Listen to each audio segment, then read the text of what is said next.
हाय hello नमस्कार, welcome back to homemaker Mahadev's life. तर आता 6:30 वाजले तर संध्याकाळचे आणि दिवा वगैरे लावलाय मी. अंधार झालाय तर कुकर मग अशीच लावून घेतलं होतं 5:30 वाजता. आता आमटी फोडणी घातलेली आहे आणि भाजी पण करत ठेवलेली आहे. तर मी दाखवते तुम्हाला बाळाने काय करून ठेवलंय. ही भांडी सगळी अशी काढून ठेवलंय आणि ही भांडी ना इथून अशी इथून सगळी भांडी फेकलंय. त्यामुळं तर तुम्हाला दिसत असेल की नाही माहीत नाही मला, पण ही भांडी इथून टाकलाय सगळी, त्यामुळे इथं जाऊन बसले आणि हे आता ओपन होत नाही आहे. बाळाचे बाबा आल्यावर बघूया काय करता येईल. मला तर तेवढी कॅपॅसिटी नाही आहे सगळं करायची.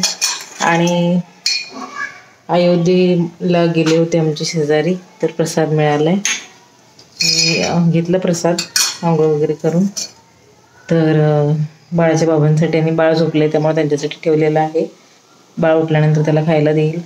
आणि आता मी आता वाचन करत आहे स्वामी चरित्राचं. तर त्याच्यात शेवटचे 3 अध्याय आहेत माझे वाचायचे. आज संपणार आहे, तर 10 तारखेपर्यंत करणार आहे मी कंटिन्यू. तर आज 19, 20, 21 असे 3 अध्याय आहेत. तर बघूया आता, आज कंप्लीट होईल.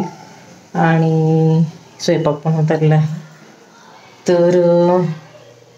तर हा डीमार्टमधून आणलेला बाजरा कुरमुरा आहे. तर चिरमुरे आहेत बाजराचे. तर बघूया म्हटलं ट्राय करूया. मी तर कधी ट्राय केलं नव्हतं, फर्स्ट टाईमच. तर इथे कोळ बनवण्यासाठी चिंच भिजत ठेवलेली आहे. आणि बाळाचा खाऊ पण म्हणजे भात पण तयार करून ठेवलेला आहे, पण तो खातोय की नाही माहीत नाही. थोडं 2-3 दिवस झाले खात नाही आहे. तर आता हे सगळं लसूण वगैरे सोलून ठेवलेलं आहे. आणि तर बाळाचे बाबा आले, रिपेरी करून दिले सगळं काढून भांडी वगैरे. इथे शेंगदाणे माझ्याकडे कच्चे असतात, ते मी भाजून घेत आहे ह्याच्यामध्ये फोडणीमध्ये टाकण्यासाठी म्हणून. तर इथे चिंचेचा कोळ पण आता बनवलेला आहे. तर अजून भरपूर बनवलेला आहे, तो फ्रीजमध्ये ठेवला. आता लागते तेवढंच काढून ठेवलं आहे. आणि इथे तेल गरम व्हायला दिलं आहे. त्याच्यामध्ये जिरं, मोहरी आणि लसूण, करबीव, परत आणि थोडीशी हळद आणि त्यामध्ये साखर आणि मीठ असं टाकून त्यामध्ये भाजलेले शेंगदाणे टाकलेले आहेत. आणि ते सगळं छान मिक्स करून घेऊन थंड व्हायला द्यायचं. थोडं थंड झाल्यानंतर मग त्यामध्ये तिखट ॲड करायचं. तिखट ॲड करून परत मग ते मिक्स करायचं छान असं. आणि त्यानंतर मग थोडं थंड झाल्यानंतर ते आपण चिरमुऱ्यामध्ये घालणार आहोत. तर एका बाजूला मी चिरमुरे काढून ठेवले आहेत सगळे. तर हे भांडं ॲक्च्युली छोटं होत होतं, परतवायला म्हणजे मिक्स करायला होणार नाही म्हणून मी दुसरं भांडं घेतलं.